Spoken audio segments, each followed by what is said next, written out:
Assalamualaikum warahmatullahi wabarakatuh. Selamat pagi anak-anakku kelas 8. Materi yang akan kita bahas dalam menggambar model antara lain konsep menggambar model, bahan dan teknik menggambar model, dan prosedur dalam menggambar model. Nah, jadi itu yang akan kita bahas dalam materi kali ini. Setelah mempelajari bab ini, peserta didik diharapkan mampu menjelaskan konsep menggambar model, mengidentifikasi bahan yang digunakan dalam menggambar model, mengidentifikasi teknik yang digunakan dalam menggambar model, menjelaskan prosedur dalam menggambar model, dan dapat menggambar model. Pengertian menggambar model merupakan kegiatan yang diawali dengan menentukan objek model yang akan digambar. Objek model dapat berupa hewan, tumbuh-tumbuhan, manusia, dan kumpulan benda-benda yang disusun sesuai dengan komposisi, proporsi, keseimbangan, dan irama yang baik sehingga gambar memiliki satu kesatuan yang utuh. Menggambar model tidak serumit yang kita bayangkan. Kita bisa menggambar dengan baik apabila disiplin dan mau mengikuti tahapan demi tahapan serta bagian demi bagian dalam menggambar model. Selanjutnya ada prinsip dalam menggambar model. Beberapa prinsip yang harus diperhatikan dalam menggambar model adalah komposisi, proporsi, keseimbangan, dan kesatuan. Nah, berikut ini penjelasan tentang prinsip menggambar. Yang pertama ada komposisi. Komposisi merupakan cara kita mengatur dan menyusun objek gambar, warna objek gambar, jenis objek gambar, dan latar belakang gambar. Komposisi pada umumnya dapat dibagi menjadi 3 jenis, yaitu komposisi simetris, komposisi asimetris, dan komposisi sentral. Komposisi simetris yaitu susunan objek gambar pada posisi seimbang antara sisi kanan dan sisi kiri, baik dalam susunan, bentuk, maupun objeknya. Yang kedua ada komposisi asimetris, yaitu susunan objek gambar dalam posisi maupun ukuran yang tidak sama antara sisi kanan dan sisi kiri, namun masih tetap memperhatikan proporsi, keseimbangan, dan kesatuan antar objek gambar. Nah, contoh gambarnya ada di bawahnya ya. Kemudian yang ketiga ada komposisi sentral. Komposisi sentral merupakan susunan objek gambar pada posisi sentral atau di tengah-tengah bidang gambar sebagai pusat perhatian dengan memperhatikan proporsi, bentuk, dan model gambar agar tercipta keseimbangan dan kesatuan antar objek gambar. Nah, berikut ini contoh gambarnya di bawahnya ya. Unsur yang kedua ada proporsi. Proporsi adalah perbandingan ukuran dan bentuk objek antara bagian satu dengan bagian yang lain secara ideal dan harmonis. Prinsip yang ketiga ada keseimbangan. Keseimbangan adalah keselarasan antara bidang gambar, objek gambar, dan gambar yang dihasilkan. Keseimbangan hasil gambar model dapat diperoleh dengan cara membuat skala, memberi efek perspektif pada objek gambar, dan sudut pandang gambar. Prinsip yang keempat yaitu kesatuan.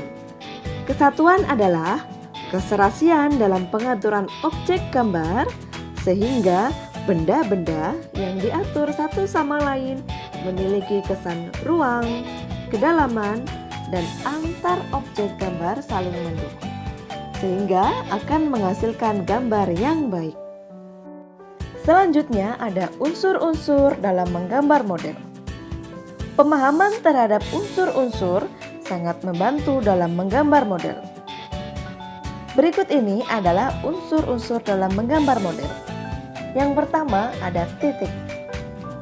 Titik merupakan unsur senyerupa yang paling sederhana. Unsur titik akan tampak dan berarti apabila dalam jumlah yang banyak. Gabungan dari banyak titik-titik akan membentuk sebuah garis. Unsur yang kedua yaitu garis.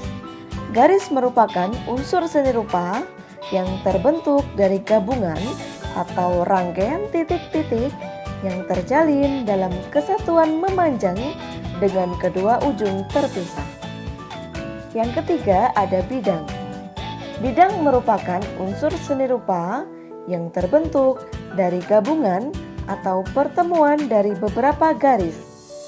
Bentuk bidang dapat dikategorikan ke dalam beberapa macam, antara lain seperti bidang geometris, bidang non-geometris, bidang biomorfosis, dan bidang bersudut. Unsur yang keempat yaitu bentuk. Bentuk merupakan unsur seni rupa yang terbentuk dari gabungan beberapa bidang yang membentuk ruang atau volume. Terdapat beberapa jenis bentuk, seperti bentuk kubistis, silindris, limas, prisma, kerucut, bola, dan lain-lain. Unsur yang kelima yaitu warna. Warna merupakan kesan yang dihasilkan oleh pantulan cahaya pada mata. Terdapat bermacam-macam jenis warna yang secara umum dapat dikategorikan ke dalam dua macam, yaitu spektrum warna, Magicu Hibiniu, dan pigmen warna, terdiri dari warna primer, sekunder, tersier, komplementer, dan analog. Unsur yang keenam yaitu tekstur.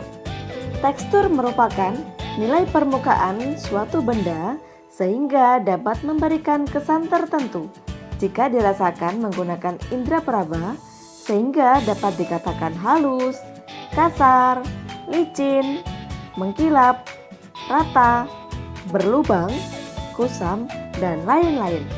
Secara visual terdapat dua macam tekstur, yaitu tekstur nyata, keadaan benda saat dilihat dan diraba sama nilainya, dan tekstur semu, yaitu keadaan benda saat dilihat dan diraba berbeda.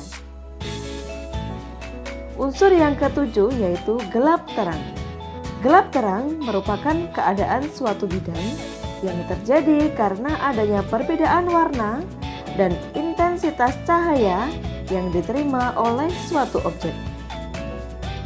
Gelap terang dapat diterapkan dengan menggunakan warna tua atau gelap dan warna muda untuk terang.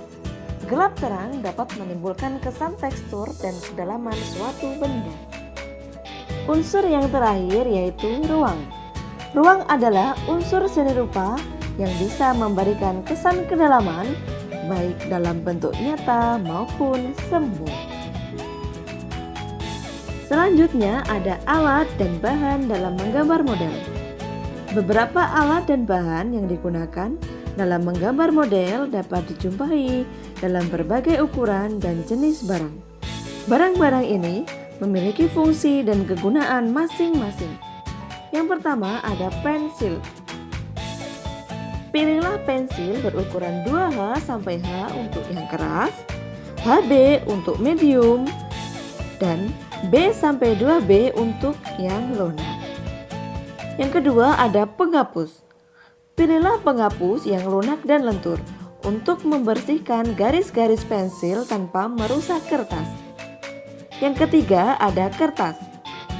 Gunakan kertas gambar sesuai dengan kebutuhan. Jangan terlalu tipis dan usahakan yang memiliki tekstur. Beberapa jenis kertas dapat digunakan untuk menggambar model, seperti kertas ukuran standar A3, A4, dan kuarto. Yang keempat ada pensil warna. Penggunaan pensil warna dapat dilakukan dengan cara mengarsir atau memblok warna. Tekanan pada penggunaan pensil sangat mempengaruhi ketajaman warna. Yang kelima ada krayon. Bahan krayon terdiri atas dua macam, yaitu bahan berbasis kapur dan minyak atau lilin. Yang keenam ada cat air. Bentuk cat air terdiri atas bentuk tube dan batangan. Pada bentuk tube menggunakan palet, sedangkan cat air dalam bentuk batangan dapat langsung digunakan di kemasannya. Sampai di sini dulu materi kita pada kali ini. Kita akan melanjutkan materi masih di bab yang sama pada pertemuan berikutnya. Jangan lupa untuk mengerjakan kuis yang akan saya share di grup WhatsApp. Wassalamualaikum warahmatullahi wabarakatuh.